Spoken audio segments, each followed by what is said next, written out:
Welcome to Uncharted and Unfiltered, the journey back to you. I am Cynthia Jamieson, your host, and this is where we break free from the noise and dive deep into what truly matters you. If you're tired of the shoulds, the expectations, and the pressures to fit into a mold that doesn't serve you, you're in the right place. This isn't a podcast about easy answers or sugar coated advice. This is your invitation to reclaim your path, embrace the unknown, and become the bold, unapologetic version of yourself that's been waiting to show up. It's time to get unfiltered. Let's get started. Hello, hello, friends, and welcome back to Uncharted and Unfiltered, a journey back to you. I am Cynthia Jamieson, your host, and I'm so happy to be here with you today. And I just want to say, getting out of the gate, I feel a little spicy today. I want to poke at something that might sting a little in today's episode. And it's something that I have been noticing everywhere. And I want to use a metaphor because it is something that we all recognize. And so here's what I want to share with you. I'm just going to dive right in today. Most of us would rather wait for a prescription than give ourselves what we already know we need. Just think about this for a moment. You're sick, you go to the doctor, they write something down, you hand it in, and then you feel like you can take action. And we treat so much of our lives the same way.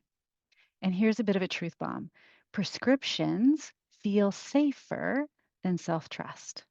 And you might be asking yourself, well, why do you say that, Cynthia? And I'm saying that because if someone tells us what to do, we get to avoid responsibility.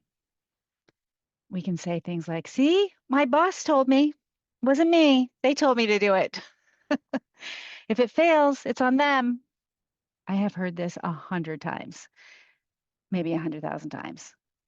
But if we act on what we already know, suddenly it's on us. And that accountability feels terrifying. And you know where this shows up? Leadership. And just imagine, I'm going to give you some examples here. So, you know that your team is drowning in meetings, but you don't cut the meetings out until a consultant comes in and recommends it. Oh, well, they said 50% of the meetings have to go. Oh, good. Someone with a fancy binder told me now it must be safe. Another example is you know that your top performer is burned out, but you wait until HR tells you to step in. And this one goes something like, whew, finally, HR noticed. Now I don't have to trust what I was seeing with my own eyes. And here could be one that could feel true for you. You know that you're overfunctioning, doing the work of three people, but you don't delegate until your boss insists. Come on now, you have to develop your people. And then it might sound something like, I guess it's not selfish after all, because my boss said I should. We pretend we don't know, but we do. We're not confused, we're avoiding. And we're not avoiding because we're weak. We're avoiding because our brains are trying to keep us safe from risk, rejection, or shame. But the truth is, that kind of safety is fake. It keeps us small, stuck, and silently in suffering. And the real safety comes when you build self trust within you and take your own prescription. Actually, taking the prescription is what builds the trust within you. And I've seen this with my clients too. I've had one of my clients kept waiting for their company to send them to a leadership program before they invested in themselves. They knew that they were stuck, but they told themselves, when the company thinks I'm ready, then I'll take the leap. And in coaching, they realized that they didn't need the company's permission. And when they invested, they stopped waiting to feel like a quote unquote real leader and they actually started leading. Another one of my clients was exhausted from doing the work of two roles. They knew that they needed to say something, but kept waiting for their boss to notice. The prescription that they thought they needed was their boss saying, "You're right, you can't do all of this." And guess what happens? Bosses never say that. What coaching gave them instead was the courage to say, "This isn't sustainable," and to set the boundary themselves. And that changed everything. And so it's interesting, just I've been observing this, as I said, to notice where prescriptions sneak in, because it's not just at work. Prescriptions sneak into every corner of our life. At home, it sounds like, well, if my partner agrees, then I'll invest in myself. And I used to do that one. I'd be like, yeah, well, if he agrees that it's okay for me to go take this course, and then I'm like, what's happening? What is happening? I am the subject matter expert on me. I know me more than anyone else ever could know me. Another way that this shows up is in our heads. I'll start when I feel ready or when I feel confident. And another way that shows up in society is, well, this only counts if it has a certificate, it has a title, it has an official approval, or I get this raise. And I see this all the time with buying coaching too. People tell themselves, if my company pays for it, then I'll do it. Or if my boss suggests it, then I'll know that I'm ready for coaching. But waiting for someone else to sponsor your growth is just another prescription.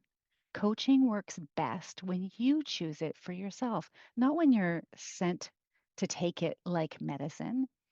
And here's the thing, these aren't just thoughts. These are self fulfilling prophecies.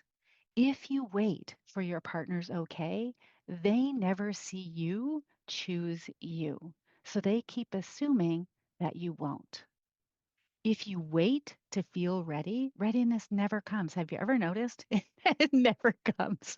It's like confidence. It's like confidence is, I heard this quote from a person. I'm going on a side note here, a little bit of a rabbit hole, but I heard this saying from a coach in Miami a couple of years ago. Confidence is like an iffy bestie. Whenever you really need it, it doesn't show up. And that's why conviction or your values is a much better flag to put in the ground to stand on, because confidence never comes. Confidence is built by doing the thing that you're waiting to feel ready or confident to do. And another way that this shows up is like if you're waiting for external stamps of approval, you will keep overlooking your own lived wisdom, your own inner wisdom, your own inner guide, inner compass, inner truth.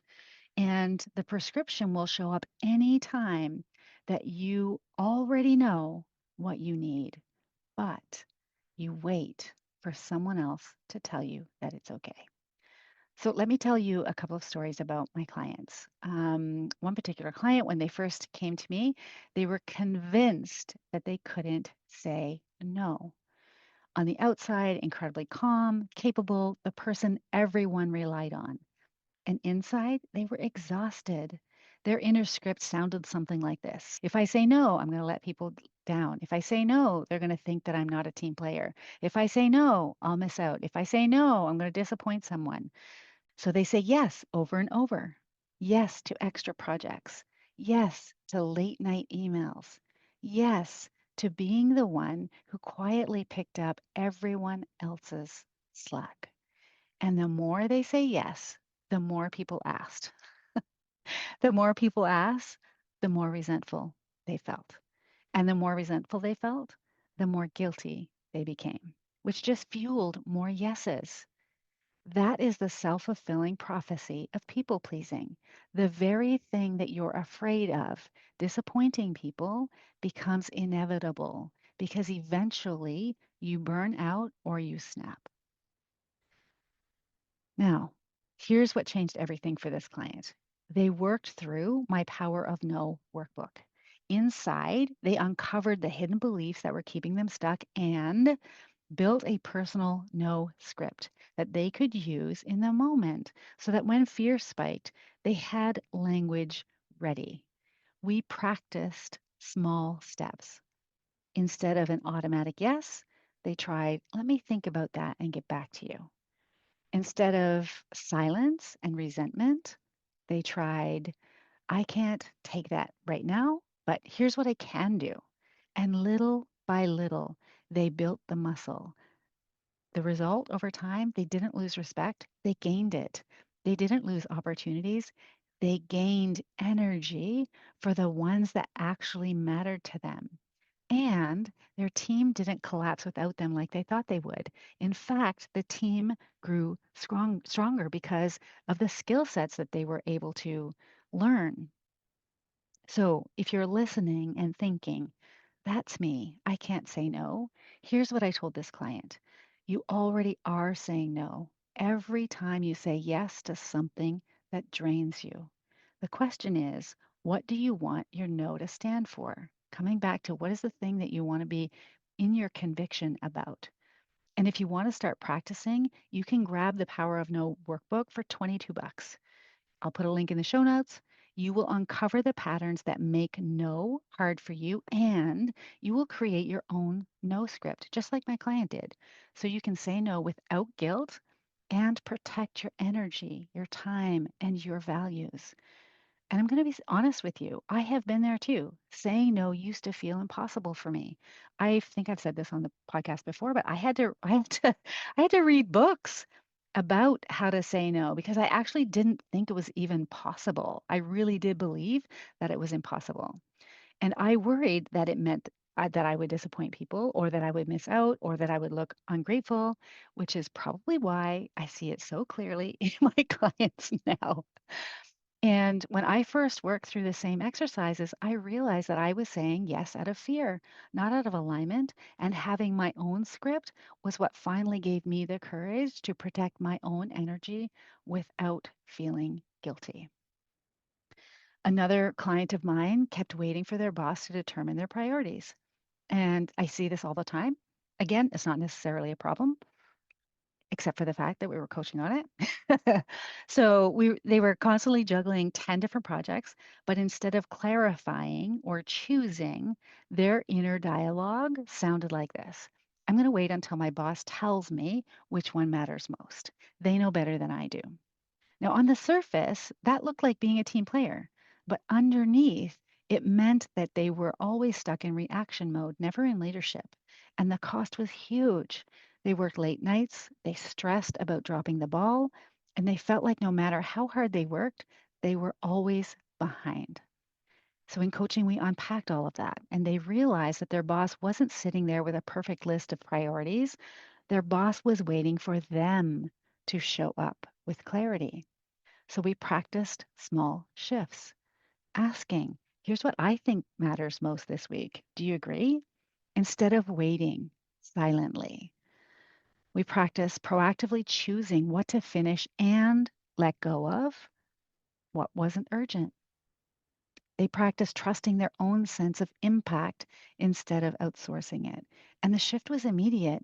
They stopped looking like someone who needed to be managed and started acting and behaving like a leader. Their boss didn't think, how dare you decide? Their boss thought, finally, thank you for showing up with clarity about our priorities. That's amazing work. Well done. And I'm laughing because the takeaway to all of this, right? Because this is the thing waiting for the prescription, whether it is a leadership program, whether it's a boss's priority list, is just another way of outsourcing your authority. The real leadership moment is when you stop waiting and start choosing. And this is why the work of positive intelligence matters so much because your beautiful brain is brilliant and also sneaky. Don't make waves. You're not ready. You're going to mess this up. That's not the truth. That's your saboteurs, unsupervised toddlers with scissors hijacking your brain. And positive intelligence teaches you to spot them, to pause, and to shift into sage, which is the wiser, calmer, more innovative part of you that says, you already know. Trust yourself. And that changes everything. Because here's the deeper cost. Every time we wait for permission, we prove to ourselves that we can't be trusted. That doubt feeds the cycle. We wait longer. We shrink further down. We hand over our authority. And then we complain that we don't have any. Hand on heart, I've done this. My clients have done this. The ones who broke free were the ones who finally took the pill, the one called self trust. So let me say it plainly. Prescriptions aren't magic. They're just someone else saying out loud what you already knew inside of you. The safety you think you're buying, it's fake. It's procrastination dressed up as caution. So let me ask you, where are you waiting for a prescription right now? And what would shift if you wrote your own and trusted yourself enough to take it? Maybe it's even with coaching itself. I see this all the time, waiting for the company budget, the boss's approval, for the perfect timing. But the leaders who grow the most are the ones who don't wait for the prescription. They write their own. They decide, I am worth investing in now. Because here's the truth, no one is coming. No one's coming to rescue you with a magic pad of paper. And even if they did, you would still have to swallow the pill yourself. And maybe today is the day that you stop waiting. And if you're tired of practicing alone, that is why I created Be the Light. Because what you really want isn't more advice. You want relief. You want clarity. You want space to breathe. And inside of Be the Light, you're going to find that. You're going to find prompts that will help you quiet the inner critic and hear your own voice and celebrate the things that you're doing well for yourself. You're going to hear conversations that remind you that you're not alone. You're going to be part of that. You're going to have tools, free ones to get started and deeper paid ones if you're ready to go further. Again, links will be in the show notes.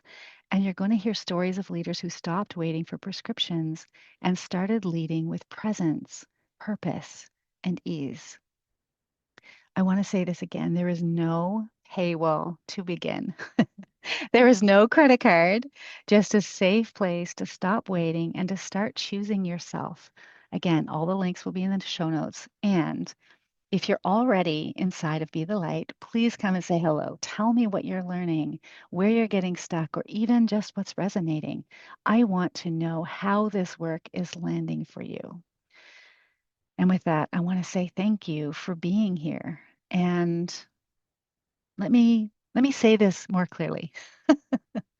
I've waited for prescriptions too. I've told myself that it was safer to let someone else decide, safer to wait for the nod, the title, the approval. And when I catch myself in that old pattern now, I pause and I ask myself, what am I avoiding? Because I completely notice myself. Am I avoiding responsibility? Am I avoiding disappointment? Am I avoiding the risk of trusting myself? And every time that I've waited, I have made myself smaller. But the moment I trust my own wisdom, everything changes. I start saying no when I mean no. I start choosing what's aligned with my values instead of waiting for someone else to tell me that it was okay. I started to be the boss of me. And I realized that the permission slip that I was waiting for had to come from me. That's why I'm thinking about this song, Unwritten. I can't remember who writes it, or sings it, but it's a reminder that nothing is final until you decide it is. Your life, your leadership, your choices, they are still being written, and the pen belongs in your hand. And that's the work. That's the shift. And that is possible for you too. So let me ask you again, what prescription are you waiting for? And what would shift if you stopped waiting and chose yourself today? And if you're listening from our Be the Light community, I would love to hear from you. Come say hello. Tell me what you're noticing, what's been sticking, where you're getting stuck. Because here's the thing, awareness is powerful, but it's easy, so easy to slip back into old patterns when you're on your own. And when you share it out loud, when you let yourself be seen, something shifts. And maybe you've caught yourself waiting for the prescription again, or maybe you've tried a new no script and it worked. Either way, we want to celebrate you, support you, and remind you that you don't have to do this work alone. That is the whole point of Be the Light, a space where we practice together, where we fall down and we try again together and remind each other of what's already true. You're wiser, braver, and more capable than the saboteurs in your head would have you believe. The permission slip that you've been waiting for, it's already yours to write. And with that, I will bid you adieu and see you back here at the same time in the same place next week. Have a great week. I hope that you're walking away feeling more aligned with your true self, more confident in the choices ahead, and ready to leave the safe path behind, knowing you've got everything you need within. Remember, the journey to you isn't about finding one perfect direction. It's about trusting yourself enough to explore all of it. If you're ready to dive deeper, join me for the next episode and don't forget to subscribe so that you never miss the next step on your path. I invite you to join my mailing list at www.cynthiajamiesoncoach.ca, where we'll deepen our relationship and you can claim your copy of Your Inner Compass, a guide to charting your course to authenticity. Until next time, stay unfiltered, stay true, and most importantly, stay you.